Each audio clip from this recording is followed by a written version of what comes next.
Hey guys, this is Gorax. Today I'll talk about artifacts. The most common question around Discord and Reddit is which artifact should I choose? Eventually you'll end up getting them all, but the first choice is very important. I would suggest to go for the horn. The horn is the most useful artifact from early to the late game, and if you watched my videos you can see I'm using it constantly. Let's go through the skills quickly. Obviously, the skills level up as your protagonist level up. Whenever you hit I believe every 20 levels, you will be able to get a new skill. What does the horn do? Horn, the first skill, Rising Rock, does the rock under the nearest target fits, rise abruptly, dealing damage at greater area, and knocks back enemies. Okay, so that is a CC as well as damage. Affected target loses speed. Okay, and then the skill evolves, increasing the damage.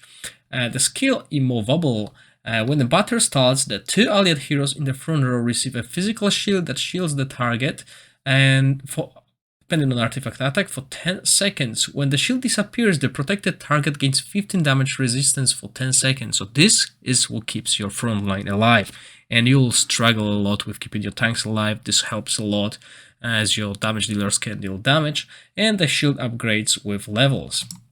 The next skill, Earthquake. After entering the battle, an earthquake occurs every 15 seconds where enemy heroes are most crowded, dealing damage to them every half a second for 2 seconds. After the earthquake, the two weakest allied heroes are shielded depending on artifact attack power. So that's another shield for those who are the weakest. So you got front row shield and shield for two weakest, and the damage and shield increases depending on the level. So as you can see, it's all about the survival, and this is what you want on your units. Moving forward, we got Avalanche. When 25 seconds after the battle begins, Avalanche is unleashed. For the next 10 seconds, a rolling stone appears every 2 seconds. Upon hitting an enemy, the rolling stone causes an explosion, knocking down enemies in a small area, dealing damage to them. Allies in the area gain a physical shield that shields them. Okay, so that's another shield to keep your units alive. When the shield on an ally disappears, they gain 50% damage resistance for 4 seconds. That is huge. The shielding effect stacks up to 3 times, and the damage resistant effect does not stack. Okay, so as you can see, this is all about keeping your units alive. On top of that, you got tribe strength and tribe resistance increased as well. Moving forward, the second artifact that I use is the Leviathan Sword of Thunder, which boosts your crit and reduce the defense of enemy units as well as put DOT on them. This is very good against bosses and stuff. So let's read the skills and see what it does. So Storm Dance unleashes lightning bolts at all enemies. Each lightning bolt deals damage. Okay.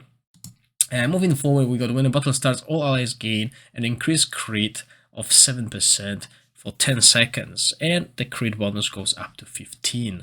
Lightning Swirl. After entering the battle, a lightning swirl is created where enemy heroes are most crowded for 15 seconds, dealing damage to them. Affected targets take 50% increased damage for 3 seconds. Okay, so this is why I'm using it sometimes to increase the damage of my units, and it's very good for bosses as well. 12 traces. 25 seconds after the battle begins, 12 traces are unleashed. For the next 6 seconds, 12 lightning bolts are called down to strike random enemies, each dealing damage.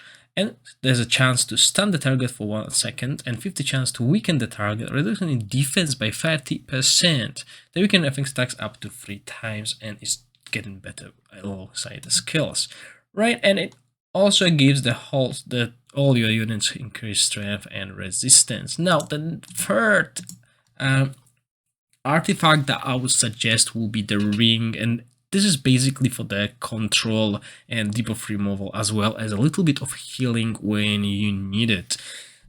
So what it does is freezing icicle. Hardened icicle at the enemy with highest attack. Okay, this is important. The highest attack.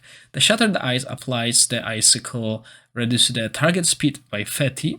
While shattered ice is active, the target has an 8% chance to be frozen for 2 seconds every second. Okay, so this adds the crowd control. Once the target is frozen, shattered ice is removed, and the damage of the skill goes up.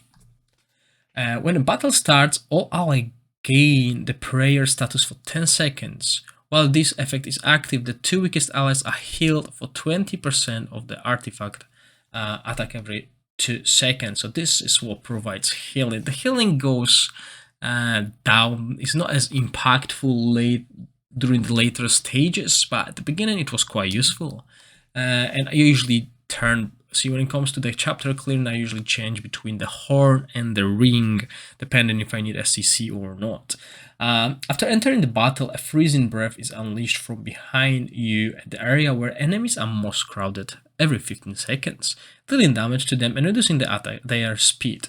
Each target affected has a 25% chance to be frozen for 4 seconds. When the target takes damage exceeding 12% of max current HP, it breaks the effect.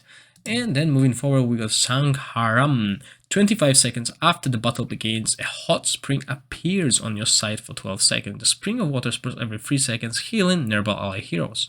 And also gives them a chance to remove the debuffs from the target. So it's important when you're playing against these control mages. This will remove the crowd control. And the least used by me is the bow. I know some people use the bow as it is a very good item. It reduces the enemy's shield and also suppresses the energy, as well as gives you magic defense, so it's very good against these heavy magic oriented teams. But let's see what it does. Summons tornadoes under the enemies with the highest and lowest energy, knock the targets airborne for 1.5 seconds and deal damage to them, reducing their energy by 10 every second for 3 seconds, so 30 energy down basically. Swift as wind, when the battle starts, the 2 allied heroes in the front row receive a magic shield that shields them. When the shield disappears, they protect the target against 50% attack energy gain and defense energy gain, so increases the energy gain of your team and is very good with Anastasia. After entering the battle, a wind sphere is created where enemy heroes are most crowded every 15 seconds, dealing damage to them for 3 seconds. Affected targets take 300% shield damage for 5 seconds, so this takes off the shields.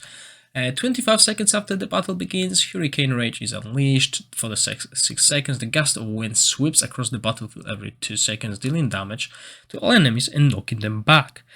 Affected targets take 300% shield damage. Okay, so this artifact is very useful against units that utilize shields. Okay, just for the summary of this video, Horn is probably the most used by many players and is praised because it keeps your units alive and crowd controls enemy.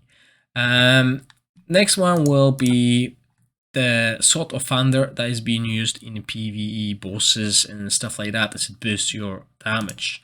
Next, it's between healing and enemy energy suppression and shield removal. Okay, so this is my video. This is my take on the artifact, guys. You can update me in the comments which one is the most used by you. Thank you for watching. Stay safe. Bye.